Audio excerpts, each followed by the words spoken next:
Okay. Hello, welcome everyone. It is 2 o'clock Eastern Time, 1 o'clock Central Time. This session is the last session of the day, and we are going to be talking with 3 students on an Ultra student panel. Now, I would like to invite those students we've got today with us. We have Celeste, Jack, and Piper. If the 3 of you would turn on your cameras and share your cameras with us, I'm going to call on you individually and ask that you come off mute and tell us who you are, where you're going to school, what you're studying, and how long you have been a student with KCTCS. So, Celeste, I'm going to start with you. Yeah, I'm Celeste, and I actually attend SKYCTC in Bowling Green, Kentucky. I have been a student since 2019, and I was studying MIT, and I was set to graduate this semester, but I've decided to change my degree over to a business administration degree for human resources. Thank you, Celeste. I guess I should turn on my camera as well, since I've asked for that from you. So next I have Jack. Jack, if you'll tell us who you are, what you're studying, how long you've been a student. Hi, my name's Jack. I've been a student with KCTS for 2 years. I go to Naval High School, and that's all.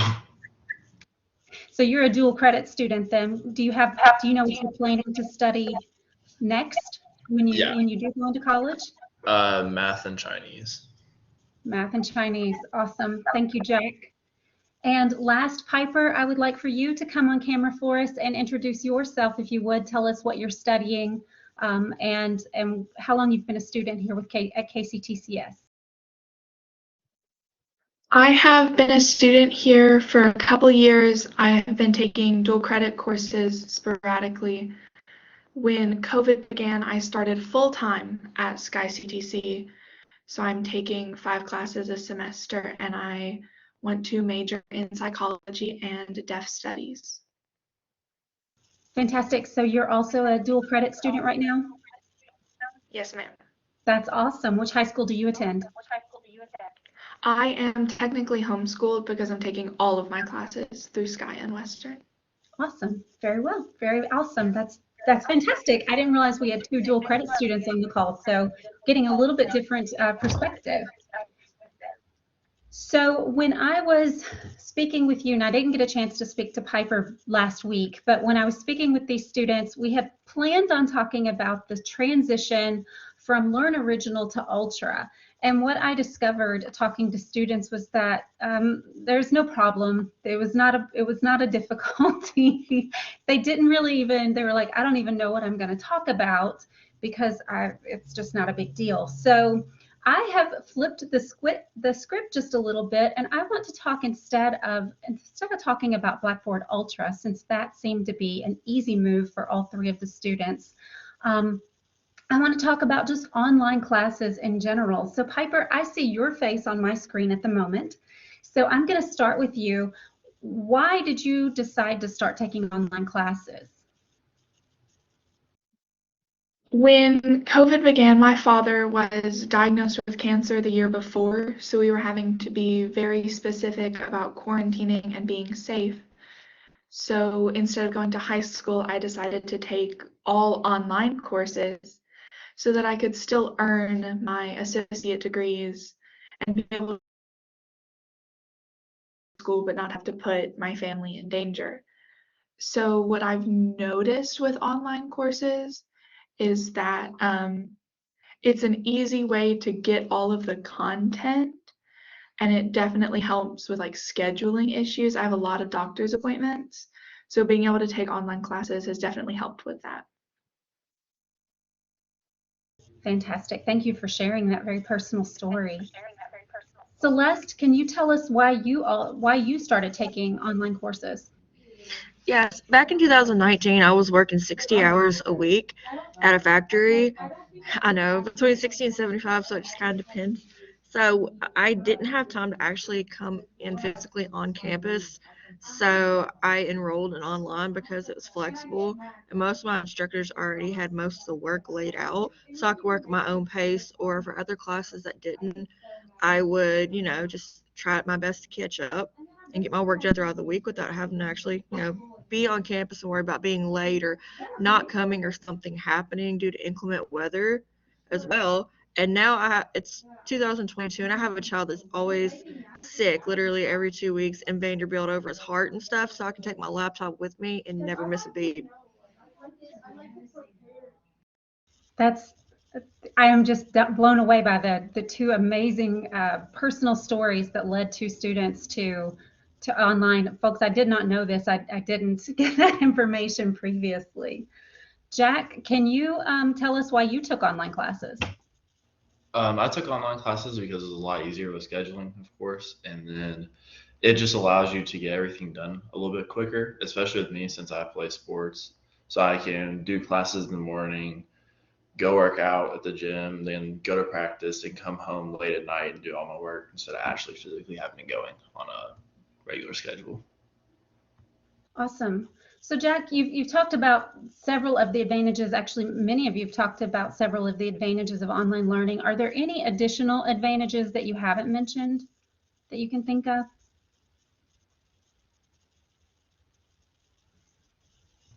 It's a little bit easier in terms of like getting all the content down because everything's right in front of you. You don't have to really take notes because a lot of the professors post videos on it. So if you don't really understand anything from the video, you can just go on YouTube. For me personally, since I'm interested in math, like all my calculus classes, if I don't understand something, I can just go on YouTube and search up the topic, and there's like 3 people that have really good lectures on it. Awesome. That's a good point. Piper, what about you? Is there any additional advantages to online learning that haven't been mentioned yet that you've thought of?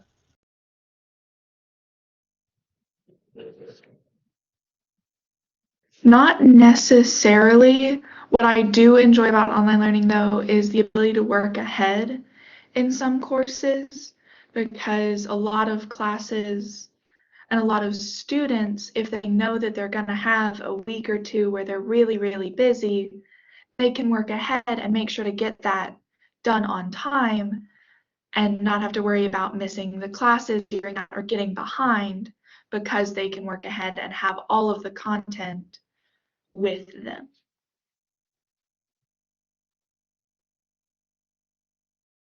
Oh, I'm just talking with my mute on. So thank you, Piper, for bringing that up. Celeste, let's finish this question with you. Is there anything else about online learning that is appealing aside from some of the very compelling arguments that have already been made about the benefits? Honestly, it's just really convenient versus coming in on campus. I mean, you don't obviously get that, in person, stimulus, but being able to work online at my own pace, it far outweighs the benefit of coming in class. I'd rather not, get flagged and starfish for something like a missing or late assignment or an attendance concern.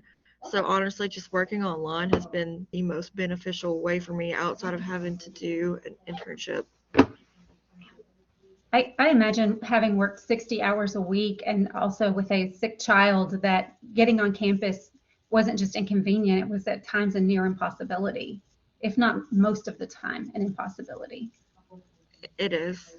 Now I work 15 hours a week as a student ambassador, and I work a second job on the side, but I can take my children with me for that, and I can still work online, and everything's just really great. Good, good. So what about disadvantages of being an online student? So the only disadvantage that I have really found is if I don't understand something where I can't be in class, I either have to, message my instructor and hope they, get to me pretty soon within the 48 hours. And it doesn't always work like that. Understandably, they have a large caseload and tons of emails and things get overlooked. So, I understand. So most of the time, I just try to figure out these things for myself. Go online, look for lectures, use context clues, reread the passages, things like that. Thank you. Jack, what disadvantages are there to online learning aside from what Celeste has already mentioned? Can you think of anything else? No, not really. But I really agree with what she said. Thankfully, though, all my professors have been really good about communication. And one of them even forced me to download Outlook on my phone. So they always get back to me really fast and quick. So that's all. Can you elaborate that on that? One of your professors forced you to download Outlook to your phone. How did that happen? How did that come about? He got mad. I wouldn't say he got mad. He got frustrated that I didn't answer his emails quick enough because I would always answer them like 12 hours later or the next day. And so we had a meeting at the beginning of the semester, and he pretty much forced me to download Outlook on my phone so I could answer his emails quick. Has that helped? It has. It actually has. It's been a That's huge advantage. actually that's a funny story. Thank you. So Piper, are there any other disadvantages to working online other than what has been said so far by Celeste and Jack? It definitely affects like being able to meet with your peers and study with them, because that's always something I've enjoyed is being able to work with other people in my class on the content to kind of understand that and have discussions about it.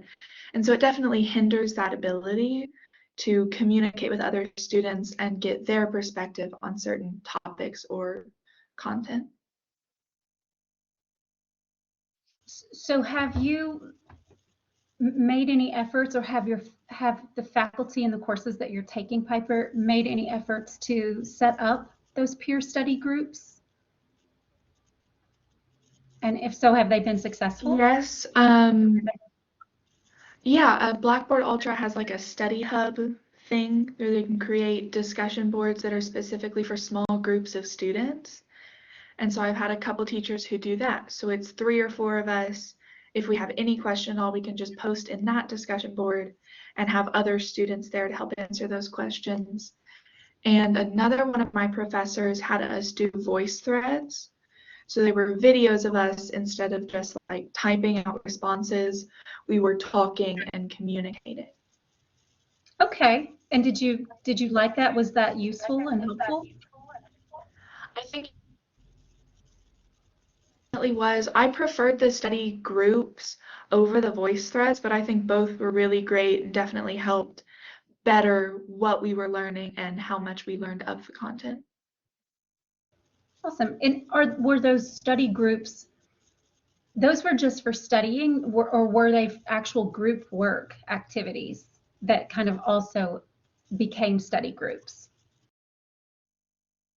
There weren't necessarily any assigned group activities, but we did work on like study guides together or things that the entire class had to do where there were just lots of questions. If there was one question we didn't get, we had that group to go to, and somebody else was bound to have the answer. Very nice, very nice. It's good to know that that was happening in one of your classes. I'd like to see that where that's happening. That's a great practice. Thank you. So Celeste, have you done any group study sessions, perhaps especially since you've gotten into content in your subject matter area that you're working on for your business degree? Yes, I have. And how does that work for you guys in the online setting? It's all right. Like most of us, we get creative with it. We choose to either go through teams. Some of us are like they've left the medium of choice up to us, like where we can, talk on the phone, we can chat, text, teams, we can meet up in person, phone call. It's not just limited to just video conferencing and things like that. And what about group work outside of just study sessions? Have you had classes that have required group work, and how has that gone? Yes, we do. It's a lot of the same content though.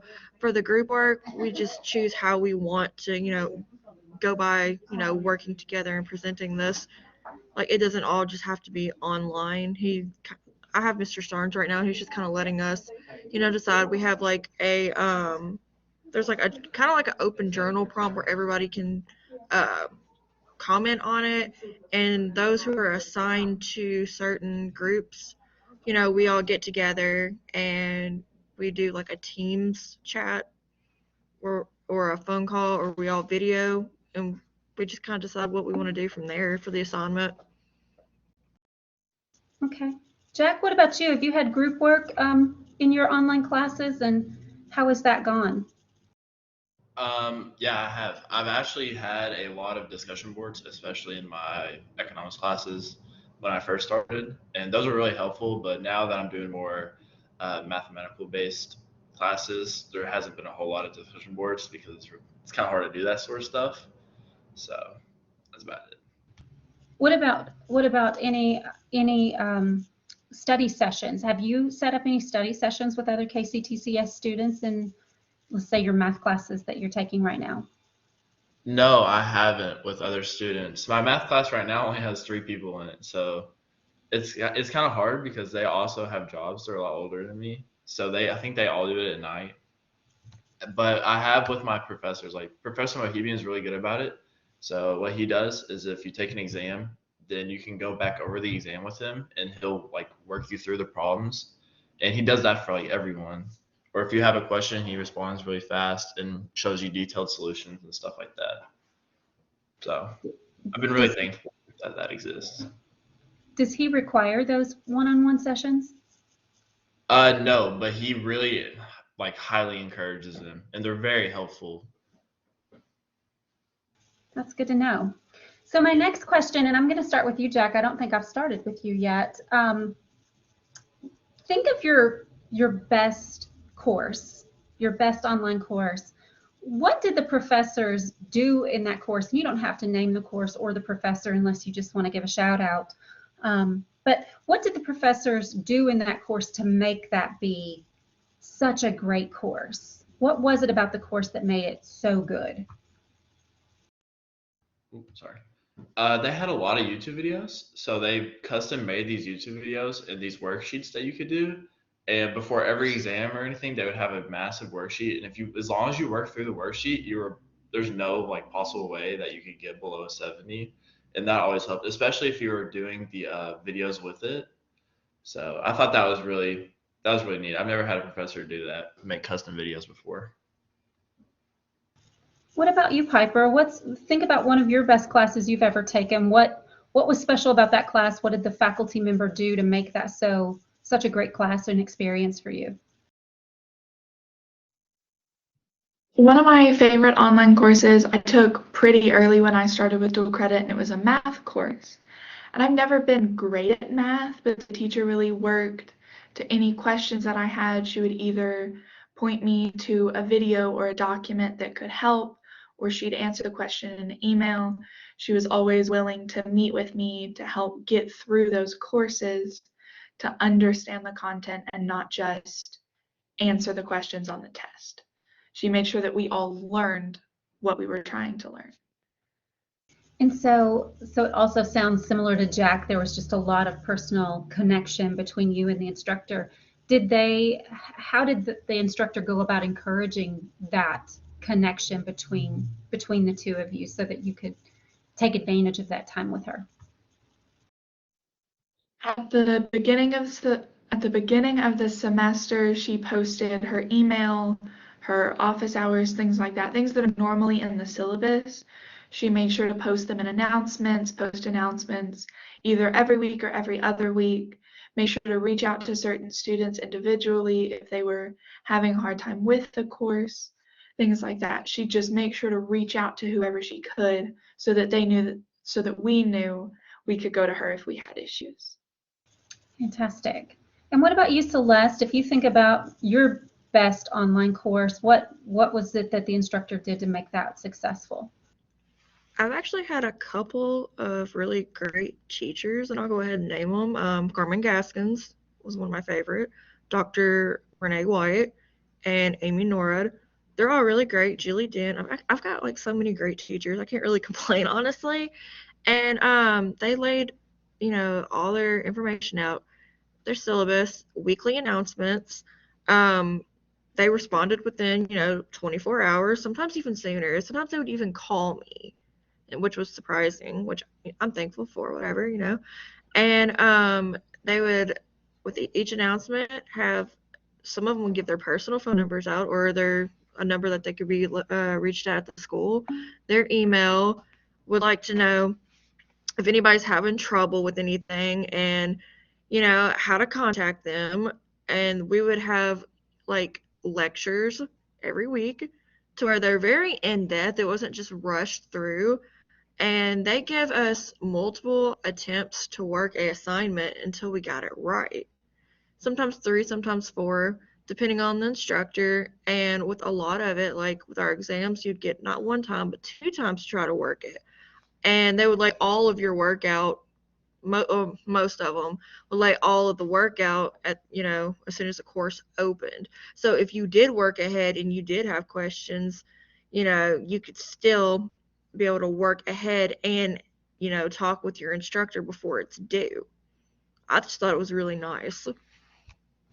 Very nice. So the common theme I'm hearing between the 3 of you is that the thing that made your really good course really good was that human interaction between you and your faculty member. That was largely the one thing. And then obviously you gave a lot more things that you liked, the multiple attempts, although I think Jack mentioned that as well about reviewing the test, about those multiple attempts, and maybe Piper alluded to it as well. So some of those things are fantastic practices. We do have a question from the audience before I move on to my list. This is from Leah Wind, and she said, I would like to know if students like or want at least some interaction with their peers in online classes. You're on my screen, Celeste. I want to know, do you like working with your peers in online classes? I mean, Be honest. I have no problem with being honest. I am used to working by myself, but I have no issue with working in groups or pairs. If that's what the assignment entails of, so be it. That's what I will do. I don't mind coming on campus. I've had, campus classes as well. And, I've enjoyed both. So if I have to work with somebody, I have no issues with that. I'm good with that. Jack, what about you? Do you like working with a peer in an online course? Yes, I do. It makes it a lot easier to fully comprehend the content you're learning, especially I've taken Chinese classes from Western online, and we always had to work with someone, and that just made it so much better. It made it a lot more easy to get the work done instead of just procrastinating. What kind of group work did you have in those Chinese classes? A lot of speaking assignments. We always had to record us on Zoom and send it in of us speaking back and forth. Okay. And what about you, Piper? Do you enjoy those group work sessions? Group assignments rather? Definitely, I really enjoy getting the different perspective, because with any given topic, 2 people can look at it in a completely different way. And it may be harder for one person to understand, and if they see the way that somebody else is looking at it, specifically in math courses, like if they see the way that somebody else is looking at the problem, working through it, that may make more sense to them than what they're thinking has to be done. And so I think it's great to be able to talk to other people, either on assignments or just be in contact with them throughout the course, to further understand the context, the content, and things on both sides of it. Thank you. So I'm going to ask you this next question, Piper. This is also from Leah Went, who I know is a professor at SKYCTC.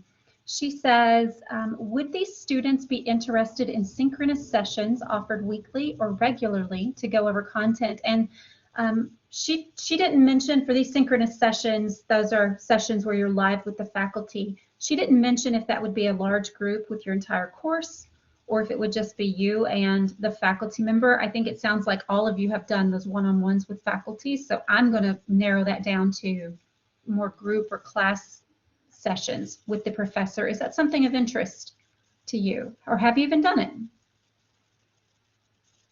I have not, and I think that it would be a really good tool to use in the classroom, but if it was required, if those sessions were required for a grade, I think that would kind of take away from what we talked about earlier, being able to work it around your schedule, complete what you have to, and still be able to learn and take courses. I think if they were required to meet biweekly or regularly, it would interrupt that ease of scheduling. That's a really good point, Piper. Do you have anything to add to that, Celeste? I mean, I don't think I've really ever had one of those. I mean, I've met with an instructor at the beginning of the pandemic online for a couple of days, just a one-on-one, and I thought that was really good. So if there was a way to get that, like Piper said, worked into a schedule to where we could have that, that would be really nice. Jack, what about you? Have you taken any classes where the class has met synchronously? I have not, but I also agree with everything they've said. I think it would be a really good way, as long as it, to get all the content in and to work together, as long as it wasn't required for a grade. Okay, that makes good sense to me. So thank you, Leah, for those questions. Just out to the rest of the audience, if you have any questions, please put them in the chat and I will work them into our conversation. So Jack, you're on my screen. I'm going to start with you next. We talked about your best class, the things that your best class did. I would like for you, and you please don't name names, but think about a class that maybe was not among the best. What was it about that course that made it frustrating for you to take it as an online student? I just felt like I had to do it just because I had to knock it out of the way. And I wasn't really particularly interested in any of the subjects, and it just felt like a lot of busy work instead of having one big assignment that I could have worked on. Like on the whole week, it was like 5 small assignments that I had to do, like one a day, and that just frustrated me, especially since I didn't want to do it. So. Okay. What about you, Piper? What's you don't name the course, but of a course that maybe you didn't enjoy so much, what was it about the course that was frustrating to you or that didn't go well? What I can think of is I had a teacher who didn't really respond to emails very quickly or sometimes even not at all. So if there were questions that we had, we could send them in, but it was up in the air whether we get an answer before the due date or before we needed to know that content for a test. We were never really sure if we were going to be able to get a hold of our teacher. And there was also an issue with grading. Like it was a couple weeks into the semester and we'd only had 1 or 2 assignments graded and we had weekly assignments to turn in. And so we could get them in on time, but we didn't know our grades. And so for the next assignment, if it built off the last one, we had no clue what to do because we didn't have feedback from our previous assignment. Okay, so lack of timely feedback was the problem there. Yeah, that's a problem. It's difficult to take the feedback and improve upon what you did when you don't have the feedback, right? What about you, Celeste? If you can tell me about a class that didn't go so well, what was it that was part of the problem there? Painfully boring subjects with busy work, and I had to really force myself through it because honestly, I just didn't feel like it was related to my degree at all. Kind of like a class, maybe just a class, something a class to make you just, I guess, well-rounded maybe. And it didn't really appeal to me, but I pushed through it. And then a lot of like what Piper had said with the grading issue, sometimes it would be 2, 3, 4 weeks out before something was actually graded to where you could get feedback on it. And if you didn't do so hot, it's kind of like, oh well, so what can you do about it now? It was due a month ago. I don't have any feedback. Or sometimes, like I said earlier, when you can't get an email in time to get that feedback as well for that assignment, and you send a draft of that assignment to the instructor to have them kind of just peep through it and look at it, you're kind of like, you got your hands tied. What do you do? Okay, so from that I took away faculty can't really help the subject that they're teaching, and everyone's going to find different things interesting or not interesting. But I did hear some patterns in this group in that busy work, assignments that you can't really understand how they connect are problematic for students and frustrating for students, and lack of feedback. It's so important to get students their feedback so they can do something with it in a timely manner. So that's awesome. Thank you for that feedback. So I would like to ask this question, ask about adult students. We have 2 students who are dual credit, so not adult students, but everyone is admitted to being just incredibly busy students and having very real world scenarios that interfere with their schedules. So Celeste, what is one thing that you wish all online instructors knew or would consider about that busy student who has a lot of conflicts in their schedule? What is something you want them to know or think about as they design their courses? I just wish that they would make some kind of communication easier instead of, there just being this, gap, this barrier. I feel like, with me, I'm in Vanderbilt a lot with one children. I'm always at the heart doctor. I'm always, in psychiatrist's office over my kids, or at work, or just, it's always something. Like one of them has to have dental surgery tomorrow before my work shift. And I just really wish that it was easier to get a hold of somebody, or to get like maybe an extension on an assignment that wasn't really clear, where I couldn't get enough feedback in time. Just, some kind of empathy, I guess. Which, I mean, I understand, it's college, it's the real world, but just having some kind of reassurance that, this just isn't going to be your grade. This just kind of isn't, this is going to be what it is. I'm sorry you can't make it up. And I don't ask for that very often. I think I've asked for that twice over the scope of 2.5 years. So. Thank you. Jack, what about you? What do you wish that professors would keep in mind as they design courses for busy students like you? I really agree with everything that Celeste said, and it's kind of the same, the gap between communication. It's been really good recently, but like when I first started, there was not very much communication between me and my professors. So if I didn't like really understand anything, I was always kind of nervous. I feel like they didn't really make it easy to reach out to them to get like my questions answered. Thank you. What about you, Piper? One thing that I've noticed that made it really difficult to complete assignments was irregular due dates, but also the times that they were due.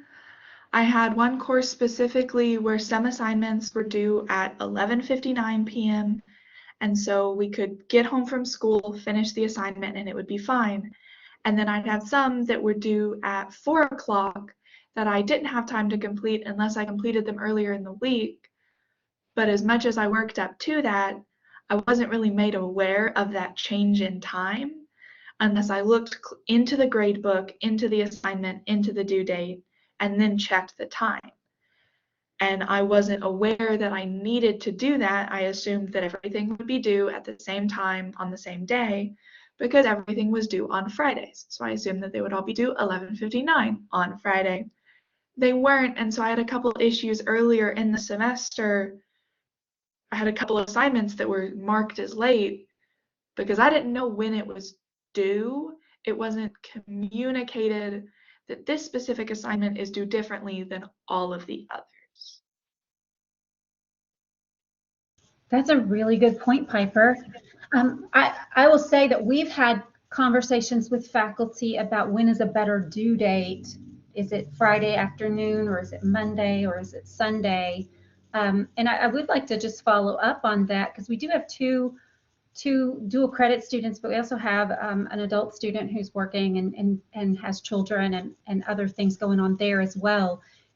We tend to recommend in my office the Monday or Sunday due date for folks who are working during the traditional week. I'd like to know if it matters really, as long as you just know a regular due date. So Piper, does it really matter to you, or do you have a preference on due dates?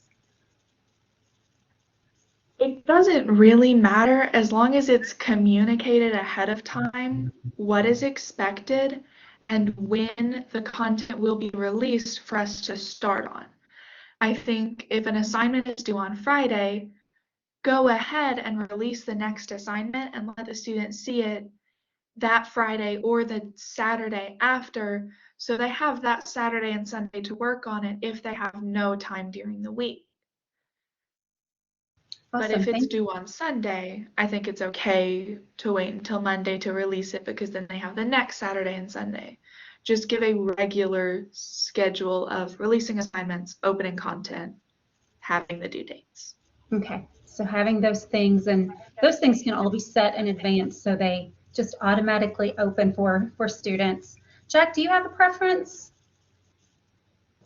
No, not really. But going back on what Piper said, this bothers me so much when stuff is due at like 4 or 5. That's such a weird time. Instead, like, I wish everything was just due no matter what at 12 p.m. Like at the end of the day. Okay, so 11:59 p.m. end of the day, you mean? Yes. Okay. Okay. What about you, Celeste? Do you have a preference? Does it matter? I do actually. Like, I really wish that we could just get all of our instructors, like, to release classes, like the content for the week, either week by week at the same time, make everything for the same due dates, or just release it all in one go around. Because for me, I know that my time and my schedule, like any kind of, you know, just anything that could go wrong could be detrimental in my case, because I have so much going on. So if we could do like 11:59 p.m., you know, get your grades in the next day, just, you know, drop all these courses, all the coursework, all that, that would be really, really fantastic. Nice. That you made a really good point about just the other things conflating, how that can conflict rather with your schedule. So thank you for sharing that. So we do have a question in the chat from Darshell Cooper. Darshell says, "Hello everyone. I'm the local Cengage rep servicing SKYCTC and other KCTCS schools. It would be helpful to hear from students how publishers' courseware or content is meeting their needs. In addition, how do you handle any technical issues you may incur?" So Celeste, since you're on my screen, I'm going to start with you. Can you tell me, how are you using that publisher courseware content in your courses, and how are you dealing with any technical issues if you have them? For the publisher courseware content, are we talking about like ebooks and things like that? Yes, exactly. Sometimes I have issues getting things to load in Blackboard for the smart books. It's not just necessarily Cengage, it's McGraw-Hill that we have a lot of problems out of too. And sometimes it takes a day or two for the teacher or some faculty staff, somebody to actually reach out to them and get them to resolve the matter. And so that puts me, you know, a day or two behind in some of my coursework if it requires it, to where I can't get a physical book as well on campus for the, you know, the library, or not the library, I'm sorry, the bookstore is closed. Or like, for instance, some of our tests or our exams even are loaded into Blackboard through these programs. I have actually had to have a teacher unload and reload these tests back into Blackboard from these technical issues. So I'm doing what I can to reach out to my instructors, you know, try to see if they can correct it. And sometimes they can, sometimes they can't. But it can cause, you know, minor delays in me getting my work done. Thank you. What about you, Piper? Have you had any experiences you want to share with using these smart books, these ebooks that are loaded in your course, or the other resources that might come from your publisher content? I've never had many issues with ebooks or assignments. Sometimes they take a minute to load, but usually my teachers are pretty understanding about I couldn't get the coursework loaded, so it may be a little late, and it all works out. One thing I have noticed though is that in most of our English courses, there's a like Ask a Tutor where you can submit a paper, they'll read over it, give you feedback on it. But I have not found that in any of my other courses. I have a paper due for psychology soon, and I'd love to be able to submit it. and have that feedback on APA format and things like that, but I don't see where it's available, and it may be and I've overlooked it, and if so, I wish it was easier to find within the course. So I think that would be good, not just for English classes, but also included in any other classes that use those websites. Thank you. That's a good point about the writing center or the tutoring or things like that. Jack, what about you? Have you had any issues with any publisher content?